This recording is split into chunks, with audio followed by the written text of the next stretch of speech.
A plus teacher. You know, the English language is full of rules. But let's be honest, it's the exceptions that really make it interesting.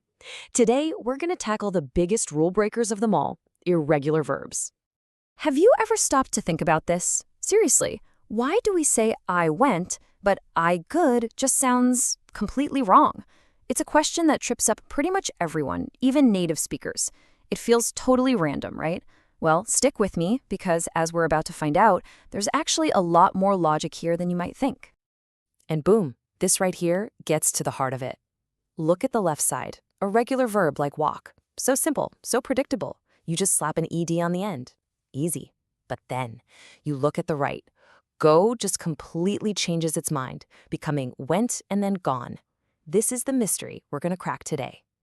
So let's start thinking of these irregular verbs as the rebels of the grammar world. They just refuse to play by the normal ed rule. But here's the secret, and it's a good one. Most of these rebels, they don't work alone. They run in gangs, in families, and they have their own secret patterns. And today, our job is to find them. All right, first up, we've got the easiest group to spot. I call them the unchanging crew. These are the rebels whose form of protest to, well, do absolutely nothing. They just stay the same. Present, past participle, doesn't matter. So the pattern is, there is no pattern. It's so simple. Yesterday, I put the book on the table. I have always put the book there. See? Put, let. The moment you realize a verb is in this crew, you're golden. But of course, there's always one tricky member in the group. And here it is, the verb read. This one is the sneakiest member of the unchanging crew. Why? Because the spelling stays exactly the same, but the sound changes. So, I like to read becomes, yesterday I read a book.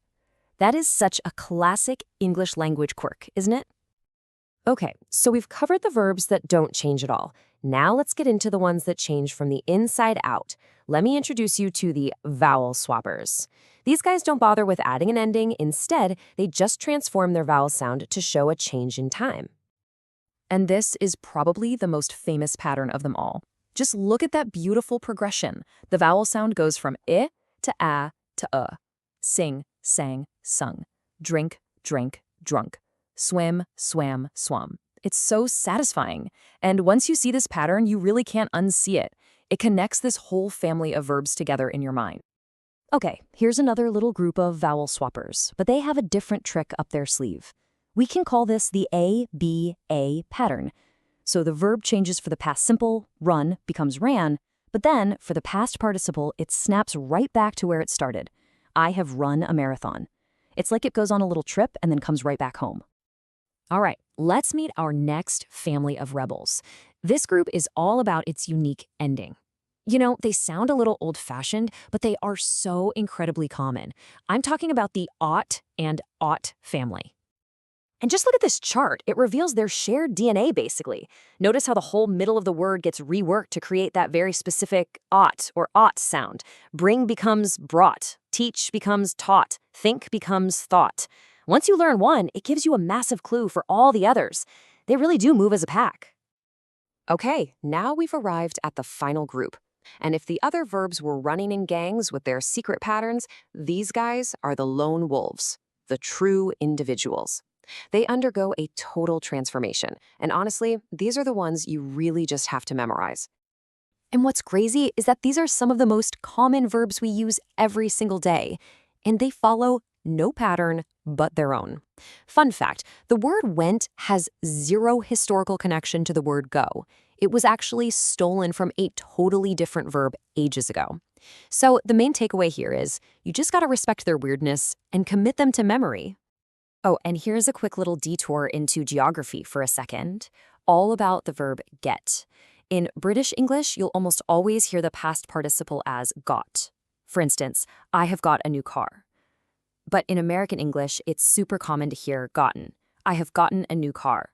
It's a small difference for sure, but one you'll run into all the time.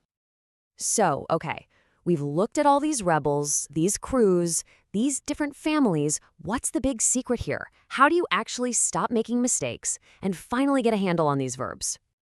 Here it is. The secret is to stop trying to memorize them as one big, long, random list of words. That's a nightmare. Instead, see them for what they actually are. Groups of verbs that follow these hidden patterns. Start grouping them together in your mind.